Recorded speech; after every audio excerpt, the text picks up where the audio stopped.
this is the taper clamp. As you can see, this is a little bit tapered in there. And then the hub that it goes on is also tapered.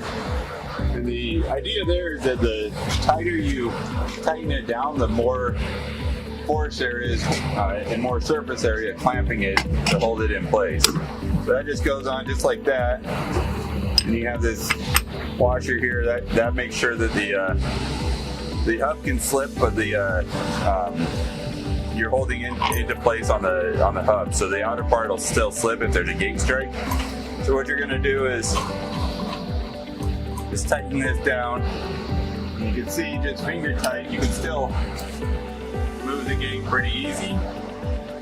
So when you're tightening your taper clamp for installation, you're going to want to get this wrench, which shifts with the operator, and tighten it down, which my finger tight is a little weak apparently, and give it a little snug turn, and then go out with the gate about 45 degrees and just see if it'll rotate on the hub.